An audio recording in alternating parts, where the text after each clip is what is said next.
The grass is always greener over the septic tank will continue. They're back, all the little Peanuts characters, in a happy Halloween special, filled with ghosties and ghoulies and things that go bump in the night. It's The Great Pumpkin, Charlie Brown, Monday at 8, 7 Central and Mountain.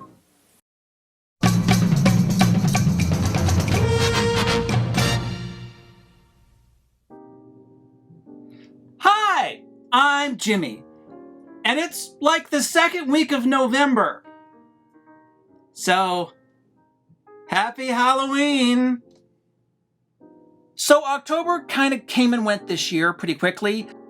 So I wanted to at least touch on the 2022 Halloween season and kind of go over my personal highlights, which I think, despite being at mid-November, is probably okay. Halloween is pretty much year-round on the internet at this point, so my hope is that most of you are probably not going to balk at the prospect of more spooky content, because I got some. Also gives me a chance to wear these really cool Chucky pajamas that I got at Spirit. Here's Jimmy being a childlike imbecile for his own amusement again. I'd like to point out that I merely play a childlike imbecile on the internet. I'm not really a childlike imbecile. I will have you know that when I ain't doing this I'm listening to NPR and I'm drinking Earl Grey tea. Plus, I'm a bit of a wine snob. And I also play racquetball. So without further ado, here are some of the highlights of the 2022 Halloween season. Sorry, bit of a hair. Our old friend Fruit Brute made a most triumphant return after nearly a decade's absence. Fingers crossed next year, we get Yummy Mummy back in the fold, brother. The Ghost Whopper, for me, was probably the best of Burger King's haunted offerings the last few years. I wish they'd go harder into the Halloween pageantry for these releases and make the packaging and ads more seasonally themed, but the sight of those beautiful orange buns almost makes up for it. Ben Cooper masks and smocks finally hit retail again, but they went clearance halfway through October, so don't expect to see those again anytime soon.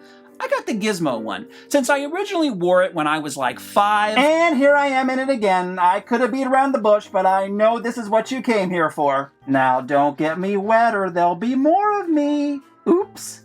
Too late.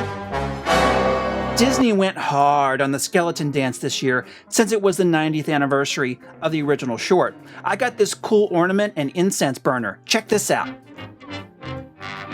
And probably most noteworthy and ceremonious of all, McDonald's brought back the pumpkin buckets after years of not doing them. And shut up about the lids! They've given us nothing for years, and here you are going on and on and on about the lack of lids. Most of you who are doing this are adults who have purses and pants pockets. What are you planning to put in this that you need a f***ing lid so bad?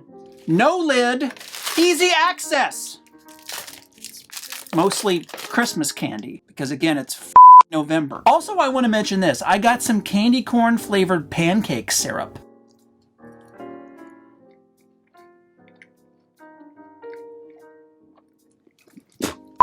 So just to touch quickly on some seasonal trips I took, no Halloween season is complete without multiple stops at Caulfield's Novelty.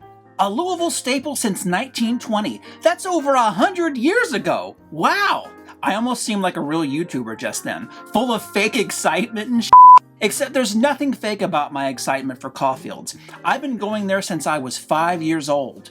At that time, it was in a different location, and my dad would drive by and I'd beg him to take me there, even though the masks in the window scared the absolute dickens out of me. It's hard to believe, but a few years ago they were on the brink of closing. But now they've remodeled, they've stepped up their social media game, they do movie showings and lock-ins there, and they've really turned shit around. One of the few local business success stories post-COVID, and I couldn't be happier for them. The last time I was down there, they had a surplus of these old Kooky Spooks costumes, and of course I bought one. This year there'll be goblins and bats, spacemen and cats. One of the worst costumes I ever wore as a kid. I begged my mom to drive me down to Walgreens so I could find another. She laughed at me. Ready-made Halloween costumes that are worn on top of the head. Also, I made a trip out to Pope Lick Park for a Louisville Halloween event. So seriously, did you honestly think I wasn't going to put this on? I rolled right over that. Did you see? I rolled right over it. Of course, you've probably seen my Instagram or you've seen the profile pic on here, so you knew this was coming. Like it's something I shot and didn't use. And this costume still sucks, by the way. I wonder if my mom would drive me down to Walgreens so I can get a better costume. Hey, Mom. Hey, buddy, what's cooking today? Oh, nothing much. I bought a really terrible Halloween costume again. Would you drive me down to Walgreens so I can get another? No. So getting back to what I was saying, I made a trip out to Pope Lake Park for a Louisville Halloween event, which is always a good time. It was chilly night, and a chance to see Texas Chainsaw Massacre under the stars. I even got to hold the baby goat man boy. Another weirdo thing I can check off my weirdo to-do list. Well, Mom didn't acquiesce to my costume problem, but she did accompany me to Hillcrest for another year of Halloween on Hillcrest. For those of you who don't know or aren't from Louisville, Hillcrest is a street out in St. Matthews where all the houses go hardcore for Halloween. We always make a point to stop by there every year. It's nice when it's just me and Mom like this, walking from house to house. It feels like it's 1985 and I'm dressed as a Mogwai all over again.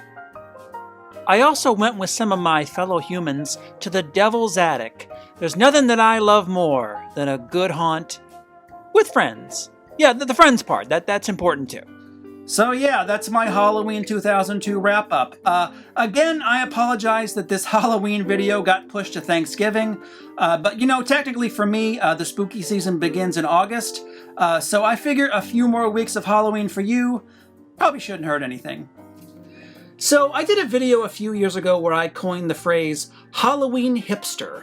At the time, there was a newly minted barrage of Halloween blogging and memes, and to me, it just seemed like a bunch of Johnny-come-latelys. So because of that, I kind of hung my Halloween-loving flag kind of low to the ground. It's only as I've gotten older that I've become much more accepting that other people can love what I love.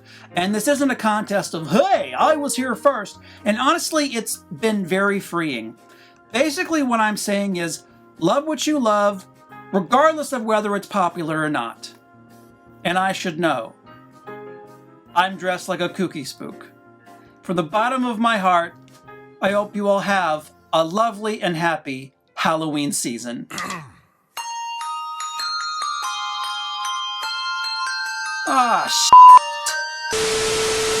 It's the Great Pumpkin Charlie Brown is sponsored by Dolly Madison, bakers of all kinds of neat-to-eat treats, and by your neighborhood McDonald's restaurant. At McDonald's, we do it all for you.